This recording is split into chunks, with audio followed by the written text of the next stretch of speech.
오늘 본문은 이스라엘의 두 번째 사사를 소개합니다. 에훗이라는 사사입니다. 우리가 같이 읽었지만 흥미로운 사실은 오늘 본문 성경이 그가 왼손잡이라는 사실을 굳이 밝히고 있다는 겁니다.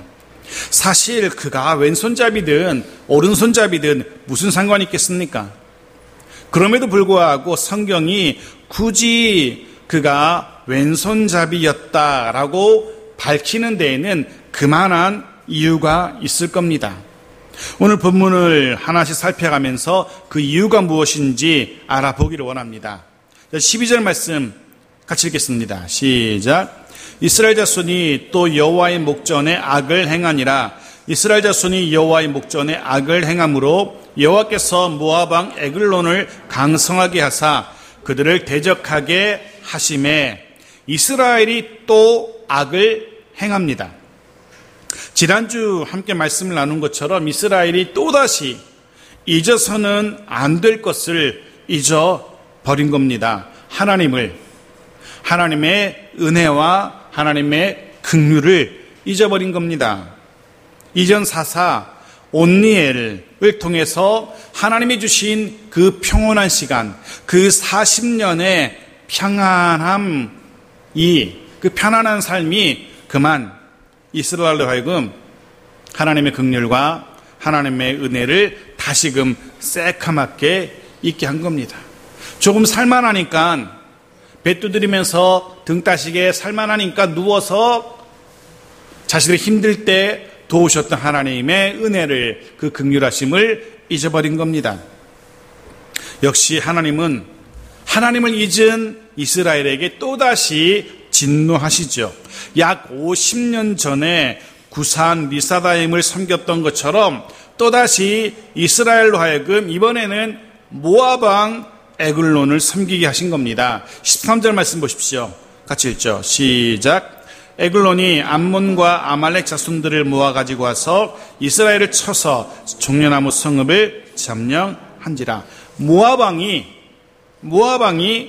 이스라엘이 살던 이스라엘의 땅인 종려나무 성읍을 점령했답니다.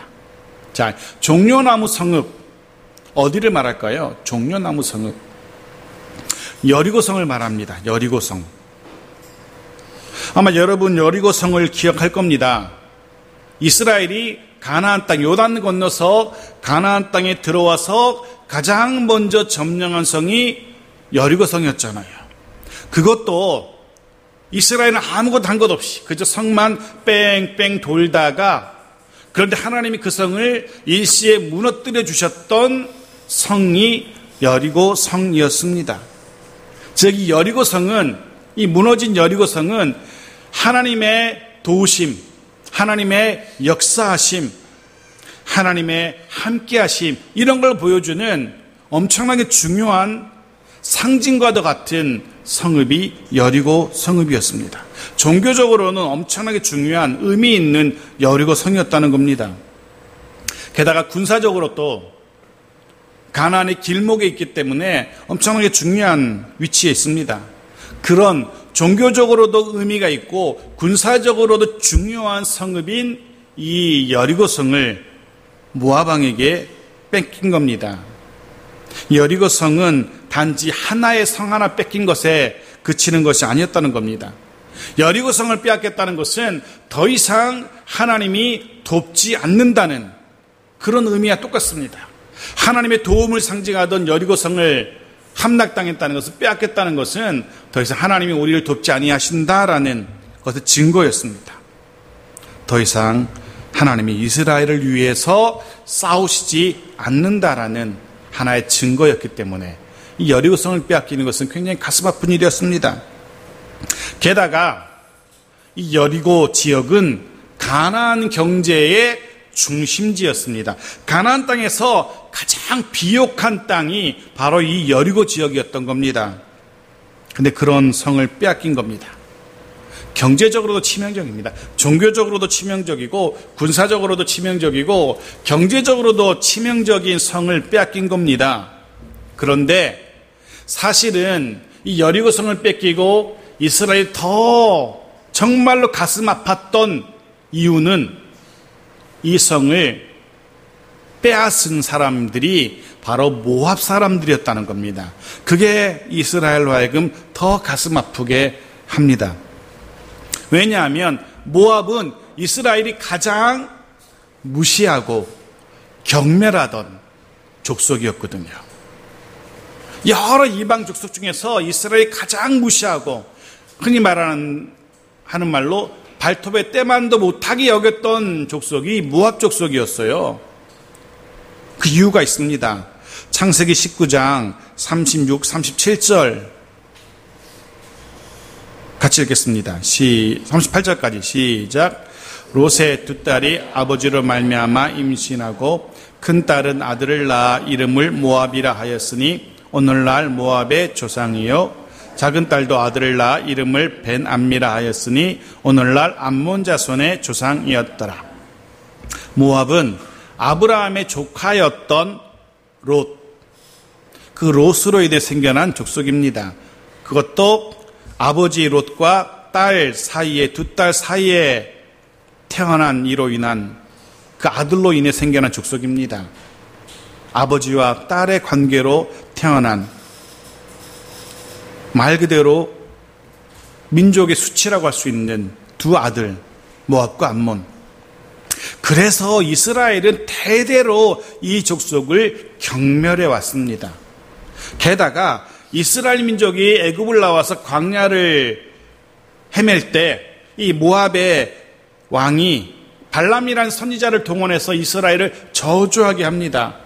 물론 하나님이 그 저주를 막으셔서 저주하지 못하게 하는데요. 하지만 이 발람은 거기 그치지 않고 이스라엘을 무너뜨릴 간궤를 모압 왕에게 알려줘요. 즉 모압의 여인들을 동원해서 성적으로 타락하게, 이스라엘을 성적으로 타락하게 만드는, 오늘날로 말하면 미인계를 사용하도록 모압 왕에게 권유하고, 그리고 실제로 그로 인하여서 이스라엘이 이 모압의 미인계에 넘어가서 이스라엘 백성 2만 4천 명이 하나님께 죽임을 당하는 그 유명한 고수비 사건이라는 사건의 원흉이 되는 민족이 이 모압 민족이었던 겁니다.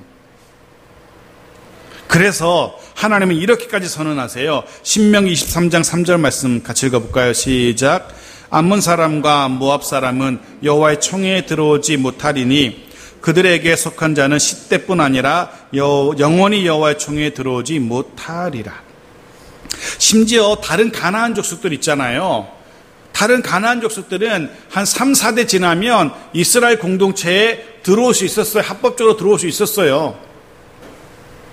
그 중에 3, 4대가 지나지 않아도 믿음을 고백하면 여리고의 기생 같은 경우도 얼마든지 들어왔잖아요.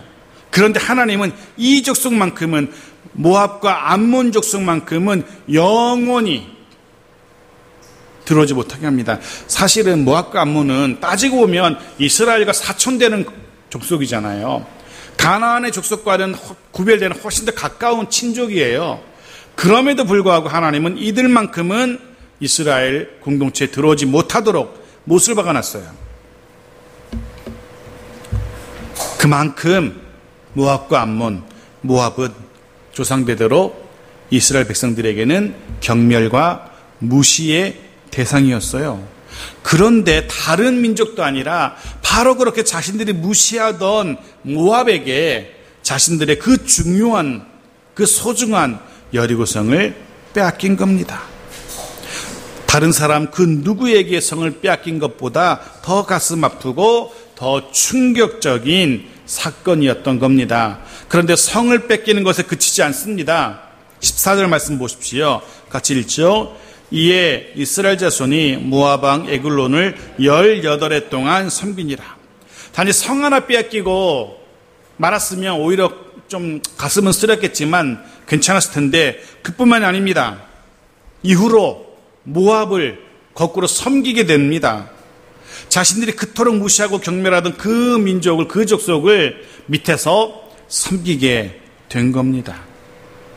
이것이 잊어서는 안 될 하나님을, 또 하나님의 긍휼과 은혜를 잊어버린 결과였습니다. 다시 한번 말씀드립니다. 우리도 잊어서는 안 됩니다. 하나님의 긍휼을 잊고 하나님을 버린 결과가 무엇인지 역사의 교훈을 잊어서는 안 됩니다. 하나님의 은혜를 잊고 세상을 섬긴 결과가 무엇인지 이 성경의 교훈을 잊어서는 안 됩니다. 결국 이스라엘은 모압을 섬기게 됩니다. 본문이 말하는 섬김은 사이 좋은 그런 섬김이 아니에요. 형님 동생 하면서 섬기는 그런 섬김이 아니라 억압, 핍박, 약탈, 강포, 폭력 이런 것을 동반하는 섬김이었습니다. 마음에 들지 않으면 와서 두들겨 패고 짓밟는 그런 섬김이었던 겁니다.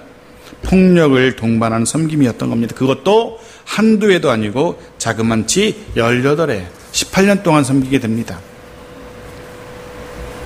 지난 시간에 우리는 8년 동안 리산 구사다임의 통치를 받았던 것을 기억합니다. 그 8년 동안의 통치에도 못 살겠다라고 부르짖었던 이스라엘인데 이번에는 그보다 배는 더 되는, 배가 넘는 18년 동안의 억압을 당하게 됩니다. 지난주 말씀드린 것처럼 이 18년이라는 기간은 이스라엘이 하나님을 기억해 내는 데까지 걸린 시간이었을 겁니다.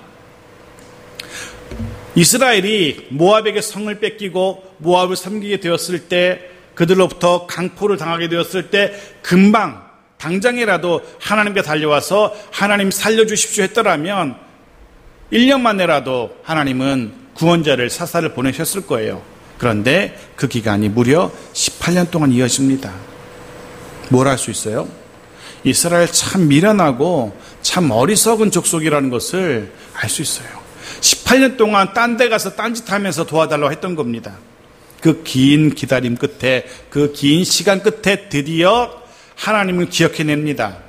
그리고 그 하나님을 향하여 살려달라고, 도저히 못 살겠다라고, 이렇게는 못 살겠다라고 부르짖습니다. 아우성칩니다. 15절 보십시오. 같이 읽죠. 15절입니다. 시작. 이스라엘 자손이 여호와께 부르짖음에 여호와께서 그들을 위하여 한 구원자를 세우셨으니 그는 곧 베냐민 사람 게라의 아들 왼손잡이 에웃이라. 이스라엘 자손이 그를 통하여 모압 왕 에글론에게 공물을 바칠 때에 드디어 18년 만에 이스라엘이 하나님께 살려달라고 부르짖습니다. 그리고 예상되는 대로 긍휼이 풍성하신 하나님께서 이들의 부르짖음을 외면치 않으셨어요. 그래서 당장 기다렸다는 듯이 구원자, 사사를 세우시죠. 그 사사가 누굽니까? 에웃이라는 사람입니다. 사실 처음 사사 누구였죠? 온니엘.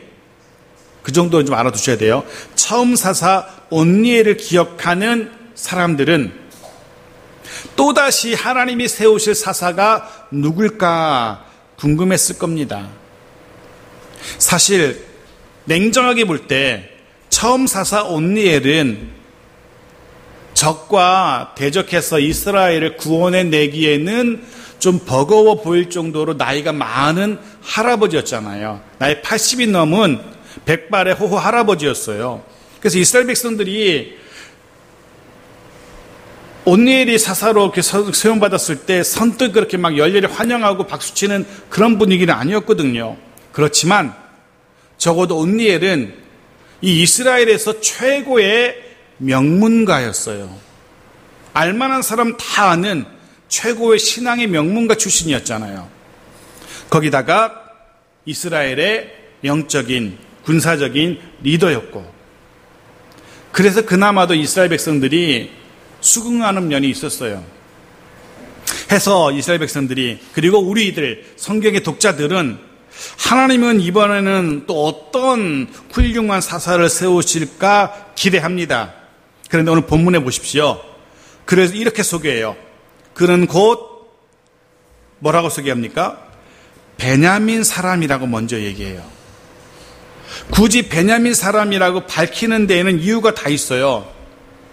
왜냐하면 이 베냐민 사람은요, 베냐민 지파는요, 당시에 가장 연약한, 볼품없는 지파였거든요. 당시에는 가장 세력이 약한, 영향력이 가장 적은 지파였어요. 그림 한번 보여드릴게요. 숨은 그림 찾기입니다. 그림. 베냐민 지파 한번 찾아보세요. 보이십니까? 어디 있어요? 네, 제일 보시면 가장 정말 눈을 씻고 찾아야만 보일 정도의 가장 작은 지파예요. 뭘 할 수 있어요? 그만큼 이스라엘 12지파 중에서 발언권이 제일 약한, 영향력이 제일 약한 그런 지파였다는 겁니다. 도대체 이 베냐민 지파가 어디 붙어 있는지 잘 안 보일 정도로 작은 지파예요. 그런 지파에서 이스라엘 전체를 이끌 사사가 등장한 겁니다. 게다가 그 다음 소개는 뭡니까? 왼손잡이라고 소개되고 있어요. 왼손잡이. 사실 원문에는요, 히브리어 원문에는 왼손잡이라는 말이 없습니다. 왼손이라는 단어가 없어요. 원문에는 오히려 오른손이 다친 사람 이렇게 돼 있어요. 오른손이 다친 사람, 다쳤대 오른손이. 뭘 말하는 겁니까? 오른손에 장애가 있다는 겁니다. 오른손을 쓸 수 없는 장애가 있는 사람이라는 뜻입니다. 지금 현재 이유승 집사님 형평과 비슷한데 오른손이 다친 사람, 오른손에 장애가 있는 사람 해서 우리말 성경에는 왼손잡이라고 쓴 거예요. 그가 날 때부터 왼손잡이는 아니었던 것 같아요. 근데 물론 흥미롭게도 이 베냐민 지파에는요 왼손잡이가 많았어요. 그 유전이잖아요. 사실은 유전적인 요소가 있나 봐요. 그 베냐민 지파에 특이하게 왼손잡이들이 많았고 왼손잡이들로만 구성된 부대도 있을 정도로 이 부대는 돌을 던지면 백발백중의 그런 부대였대요. 나중에 용명을 떨쳐야 나중에 보게 될 거예요. 사사기 후반부에 가면은 그런 부대가 있을 정도로 왼손잡이가 많아요. 이 에훗이 그렇게 태어날 때부터 왼손잡이로 태어났는지 아니면 오른손을 다쳐서 왼손을 쓰게 됐는지는 모르겠어요. 여하튼 이 에훗은 오른손에 누가 봐도 장애가 있는 오른손을 쓸 수 없는 사람이었어요. 흥미롭게도 베냐민 지파의 베냐민이라는 뜻은요 오른손의 사람이라는 뜻이에요. 오른손의 사람. 왜 사람도 오른손 하면 이 사람은 나의 오른팔이야 하면은 그 사람에게 더 힘이 있고 권위가 있고 이런 걸 의미하잖아요. 베냐민이 오른손의 사람이라는 것은 그 12지파 중에서 가장 강력하고 가장 힘있고 가장 영향력 있는 지파가 될 거라는 그런 축복의 의미가 있거든요. 그런데 그 지파가 쪼그라들어서 요만해졌고 그런 지파에서 사사가 나왔는데 그나마 오른손을 쓸 수 없는 그런 장애가 있는 사람이 사사가 된 겁니다. 생각해 보십시오. 출신도 별로예요. 유다 지파 그러면 우와 했을 거예요. 에브라임 지파 했으면 우와 했을 거예요. 강력한 지파들이거든요. 그런데 베냐민 지파 그러면 누구라고? 어디 지파라고? 이렇게 되물었을 겁니다. 거기다가 오른손이 다친 사람이래, 오른손에 장애가 있는 사람이래 라는 말이 들렸다고 생각해 보십시오. 신문에 아침에 조간신문을 들었는데 제2대 사사 에훗 베냐민 지파 출신이고 오른손에 장애가 있음 이런 기사가 실렸다고 생각해 보십시오. 아무도 기대하지 않을 겁니다. 이 사람이 뭘 할 수 있을까? 뒤에서 든든하게 받쳐주는 백도 없어요. 베냐민 지파는 그런 지파예요. 자신도 이렇게 특출나지 않은 것 같아요. 그런데 고린도전서 1장 27절부터 읽어볼게요. 7절 시작. 그러나 하나님께서 세상의 미련한 것들을 택하사 지혜 있는 자들을 그거 안 나와요? 28절부터 나오고요. 28절부터 있죠. 시작. 하나님께서 세상의 천한 것들과 멸시받는 것들과 없는 것들을 택하사 있는 것들을 피하려 하시나니 이는 아무 육체도 하나님 앞에서 자랑하지 못하게 하려 하심이다. 28절은 그러죠. 천한 것들, 멸시받는 것들, 없는 것들을 택하사. 27절은 또 그런 말도 있어요. 미련한 것들을 택하사, 약한 것들을 택하사 라고 쓰고 있어요. 그렇게 하시는 이유는 아무도 하나님 앞에서 자기의 힘, 자기의 재주, 자기의 공로 자랑하지 못하게 하시려고 그렇게 하신답니다. 그렇습니다. 하나님의 일은 적어도 하나님의 일은 그 개인의 어떠함이나 그의 출신, 그의 가문, 그들의 어떠함과 아무 상관이 없습니다. 그가 나이가 많은지 적은지 문제가 되지 않습니다. 그가 건강이 좋은지 나쁜지 그것도 역시 문제가 되지 않습니다. 하나님께서 쓰시고자 하신다면 얼마든지 하나님은 훌륭하게 멋지게 쓰시는 하나님이십니다. 그러기에 하나님께서 저와 여러분을 쓰신다고 하신다면 핑계하지 마십시오. 애굽과 같은 사람도 하나님이 사사로 들어서 세우셔서 이스라엘을 구원하셨거든요. 자, 그가 어떻게 이스라엘을 구원하는지 보겠습니다. 16절 같이 읽죠. 시작. 에훗이 길이가 한 규빗 되는 좌우의 날쌘 칼을 만들어 그의 오른쪽 허벅지 옷 속에 차고, 에훗이 모압 왕 에글론에게 곡물을 조공을 바치러 갑니다. 오른쪽 허벅지 오른쪽 옷 속에 칼을 숨겨요. 오른손잡이라면 왼쪽에 숨겨야지 칼을 빼기 편하겠지만 오른손을 쓸 수 없고 왼손만 쓰기 때문에 오른쪽에 숨깁니다. 왕에게 나가서 곡물을 바쳐요. 당연히 그 왕을 지키는 호위병들이 있었을 겁니다. 이방인들이 그 왕 앞에 마음대로 그렇게 못 나갔을 거예요. 당연히 온몸을 수색했을 거예요. 칼은 없는지, 뭐 이렇게 왕에게 위해가 될 만한 것들은 없는지 다 샅샅이 수색을 하고 삼엄한 경비를 뚫고 왕에게 들어갈 수 있었을 겁니다. 그런데 에훗은 경비병들이 검문을 하지 않아요. 왜요? 누가 봐도 오른손에 장애가 있기 때문에 저 사람은 장애를 가지고 있는 사람이기 때문에 검문할 필요가 없어 라고 판단한 겁니다. 그래서 그냥 들어가는 겁니다. 검문을 통과합니다. 칼을 숨기고도 검문을 통과할 수 있게 돼요. 그의 장애가 오히려 하나님의 일을 하는데 오히려 더 유리하게 작용했던 겁니다. 혹 나는 왜 이렇게 모자라게 태어났을까? 혹 나는 왜 이렇게 부족하게 태어났을까? 고민하지 마십시오. 남들보다 못한 것 때문에, 남들보다 덜 가진 것 때문에 오히려 더 큰 하나님의 일하심을 경험할 수도 있습니다. 오히려 그것 때문에 더 감사할 수 있게 될 겁니다.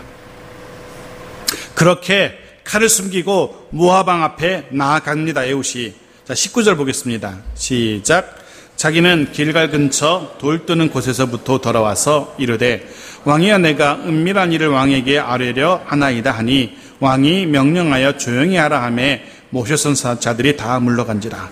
그때 이 에훗이 아무리 봐도 기회가 없어요. 왕을 이렇게 죽일 수 있는 방법이 없어요. 주변에 다 왕의 신하들이 있고 호위병들이 있기 때문에 그냥 곡물만 바치고 돌아갈 수밖에 없게 됐어요. 돌아가다 보니까 아무리 해도 안 되겠어요. 그래서 혼자 돌아와요. 다시 왕에게 옵니다. 근데 성경이 흥미롭습니다. 보십시오. 그가 어디까지 갔다가 다시 돌아왔는지 굳이 알려줘요. 어디까지 갔다가 돌아옵니까? 길갈 근처 돌 뜨는 곳이라고 표현되어 있어요. 그가 길갈까지 갔대요. 길갈은 어딘지 기억하실 겁니다. 길갈은 이스라엘 민족에게 있어서, 백성들에게 있어서 굉장히 중요한 종교적인 성지예요. 왜냐하면 이스라엘이 가나안을 건너와서, 요단을 건너와 가나안에 들어와서 제일 먼저 할례를 행한 곳이거든요. 그리고 거기서 말씀대로 유월절을 지켰던 곳이거든요. 광야 40년 동안 지키지 못했던 하나님 앞에서의 그 유월절, 애굽을 나올 수 있었던 것을 감사하는 그 절기, 하나님의 구원을 기억하는 그 절기, 유월절을 이 길갈에서 지켰거든요. 굉장히 의미 있는 조상들의 신앙의 고백이 담긴 장소가 이 길갈입니다.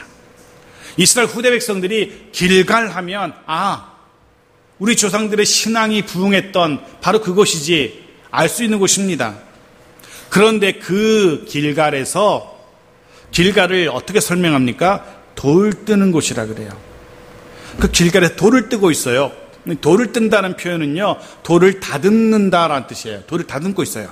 예쁘게 뭔가를 다듬어요. 뭘로 다듬고 있을까요? 우상을 다듬는 거예요. 바알상, 아세라상 이런 상을 다듬어요. 요만하게 또 크게 각자 집에 두고 섬길 수 있도록 우상을 만들어서 다듬는 곳이 된 거예요. 이 돌을 다듬는다는 의미는 바로 그런 뜻이에요. 즉 이스라엘 민족의 신앙의 유적지에서 이스라엘이 먹고 살기 위해서 그 가나안 모든 사람들이 섬기던 바알의 상, 아세라의 상을 만들어서 팔고 있는 거예요. 길갈은 돌이 많은 동네거든요. 그 많은 돌을 가지고 우상의 형상을 만들어서 가나안 백성들에게 또 자신 이스라엘 백성들에게 팔아서 생활하기 위해서 우상을 만들고 있는 거예요. 이것이 이스라엘의 영적인 현실이었어요.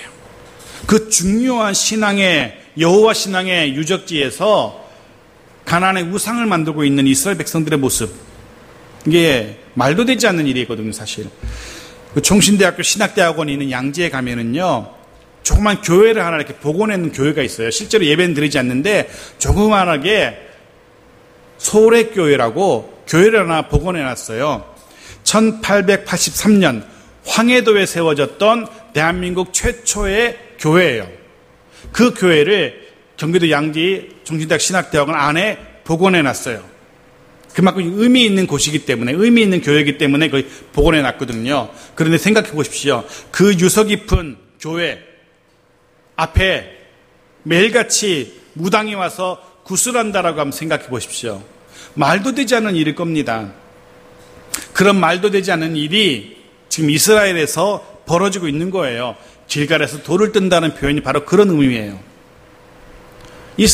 이런 이스라엘의 모습이 이 정도니까 모압에게 지배를 당하고 있는 겁니다. 여러분도 한번 생각해 보십시오. 매 주일 교회에 와서 예배를 드려요. 적어도 일주일에 하루, 주일만큼은 하나님의 백성, 그리스도인 다워 보여요. 그렇다면 월요일부터 토요일의 삶은 어떤지 한번 여러분 스스로 생각해 보십시오. 하나님 앞에 부끄러움은 없는지, 혹 길갈에서 우상을 깎고 있는 것처럼 말도 되지 않는, 하나님의 백성과 어울리지 않는 그런 모습으로 살아가고 있지는 않은지 스스로 한번 생각해 볼 필요가 있습니다. 바라기는 어디서든 하나님 나라의 백성의 모습 잃지 마십시오. 언제든 예수 그리스도를 닮은 작은 예수 그리스도의 제자들, 그 모습 잃지 말아야 됩니다. 에훗이 다시 돌아옵니다. 21절 같이 읽죠. 시작. 에훗이 왼손을 뻗쳐 그의 오른쪽 허벅지 위에서 칼을 빼어 왕의 몸을 찌르매 드디어 오른손에 장애가 있었던 에훗이 왼손으로 칼을 빼어서, 한 규빗은 여기 팔꿈치에서부터 손끝까지 정도 되는 걸 한 규빗이라 그래요. 여기 한 규빗이거든요. 그냥 40cm, 저처럼 팔이 길면 한 45cm 정도 되겠죠. 그 정도 길이의 칼이에요. 그 칼로 왕의 배를 찔러서 죽입니다. 드디어 18년 동안 이스라엘을 억압하던 원수, 원흉이 제거된 겁니다. 그런데 사실 이 모압 왕을 죽인 이 방법이 영 사실 마음에 들지 않아요. 엄밀히 말하면 이거는 비열한 암살이잖아요. 사실은 암살이잖아요. 이건 몰래 숨기고 들어가가지고 아무도 없는 거 보고, 이게 정정당당한 대결이 아닙니다. 정말 비열해 보이는 그런 행위예요. 하나님이 이렇게까지 하셔야 되나 라고 할 생각이 들 정도로, 적어도 하나님이라면 이렇게 하지 말아야죠. 그 만왕의 왕이신 하나님이 그 칼 숨기고 들어가가지고 그 오른손에 장애 있는 사람, 또 그 불쌍하게 보이는 사람 동원해가지고 왼손으로 이렇게 칼 빼가지고 그 사람 찔러 죽이게 하고, 이 하나님이 할 짓은 안 되죠. 사실은 그런 생각 들잖아요. 에훗이라는 개인 사사가 개인적으로 하나님과 관계없이 자기가 이렇게 한 거라면 훌륭하죠. 자기 목숨 걸고 민족의 원흉을 지금 처단한 거잖아요. 독립투사잖아요. 얼마든지 박수 받을 만한데, 이 하나님의 사사라는 사람이 이런 방법을 썼다는 것은 왠지 아닌 것 같아요. 정말 정정당당하게 문을 활짝 열면서 다 나와, 내가 하나님의 사사야, 다 덤벼, 이래야 될 것 같은데 왠지 찝찝해 보이는 그런 암살입니다. 그런데 생각을 조금 달리 해봅니다. 사실 하나님의 일하심은 시대와 사람에 따라서 달라졌거든요. 하나님의 일하심은요, 시대와 사람에 따라 달라졌어요. 그래서 오늘날에도 그 옛날 홍해가 갈라졌듯이 그렇게 장엄한 장면을 연출하시면서 일하시는 하나님만 기대해서는 안 됩니다. 하나님은 이렇게 일하셔야 돼. 홍해가 쫙 갈라지듯이 이렇게 멋지게 일하셔야지, 그렇게 생각하셔도 안 됩니다. 예수님의 제자처럼 은과 금은 내게 없지만 나사렛 예수의 이름으로 명하노니 일어나 걸어라, 그러면 벌떡 일어나는 그런 하나님의 일하심만 고집해서는 안 된다는 겁니다. 하나님은 시대를 달리해서 일하셔요. 오늘날은 병원에 가면 고쳐줘요. 굳이 은과 금은 내게 없거니와 그럴 필요 없어요. 병원 가면 약 주면 그 약 먹으면 건강해져요. 하나님은 그 병원을 통해서도 병원을 세우셔서 병을 고치시거든요. 하나님은 과학과 문명이라는 도구를 사용하셔서 세상을 통치하시기도 합니다. 하나님은 정부를 세우시고 법이란 것을, 그런 도구를 사용하셔서 이 땅을 통치하기도 하셔요. 그건 역시 하나님의 일하심입니다. 그건 하나님의 일하심이 아니야라고 폄하해서는 안 되는 겁니다. 조심하셔야 돼요. 하나님을 내가 알고 있는 방법대로만 일하셔야 하는 하나님으로 착각해서는 안 됩니다. 내가 용납할 수 있는 방법대로만 일하셔야 되는 하나님으로 하나님을 제한하는 그런 어리석은 자가 되어서는 안 된다는 겁니다. 읽지 않았지만 31절 보십시오. 31절 같이 읽어볼게요. 시작. 에훗 후에는 아나스의 아들 산갈이 있어 소몬은 막대기로 블레셋 사람 600명을 죽였고 그도 이스라엘을 구원하였더라. 또 다른 사사 삼갈의 이야기가 잠깐 나와요. 아주 잠깐 나오는데요, 이 사람 역시 무엇으로 이스라엘을 구원합니까? 소모는 막대기. 정상적인 무기가 아니에요. 심지어 에훗은 좌우에 날선 칼이라도 들었지, 이 삼갈이라는 사람 칼도 들지 않았어요. 아마도 이 사람은 평범한 농부였던 것 같아요. 그래서 소를 이렇게 모는 막대기로 이라이라 하면서 모는 막대기로 블레셋 사람 600명을 때려 죽입니다. 이 소모는 막대기가 얼마나 큰 무기가 될지 모르겠지만 분명 이 소모는 막대기는 전쟁을 하는 무기는 아니에요. 하지만 삼갈에게 가장 익숙한, 늘 그의 손에 들려 있었던 그 막대기, 바로 그것으로 하나님은 이스라엘을 구원하게 하셨거든요. 하나님은 에훗을 사용하셨고, 에훗에게 있어서 에훗이 쓸 수 있는 가장 적당한 방법, 가장 효과적인 방법으로 이스라엘을 구원하신 겁니다. 하나님의 일하심이 내 생각과 맞아떨어져야 한다라고 고집하지 마십시오. 내가 아는, 내가 이해할 수 있는 방법으로만 일하셔야 한다라고 하나님 앞에 고집 부리지 마십시오. 하나님의 일하심을 내 생각 안으로 제한하는 어리석은 자가 되어서는 안 됩니다. 오늘 말씀을 정리합니다. 오늘 이 에훗의 이야기 또는 삼갈의 이야기는 하나님의 일하심에 대해서 다시 한번 우리로 하여금 생각하게 합니다. 기억하십시오. 하나님의 일하심은요, 사람의 제한을 두지 않습니다. 어떤 누구라도 어린아이든 노인이든 건강한 자든 그렇지 않은 자든 하나님은 그 사람을 제한하지 않습니다. 또 방법도 제한하지 않습니다. 그러하기에 내 생각처럼 하나님이 일하시지 않는다고 하나님 앞에서 원망하거나 불평하지 마십시오. 하나님의 일하시는 방법이 내 마음에 들지 않는다고, 내가 원하는 방법이 아니라고 불평하지 마십시오.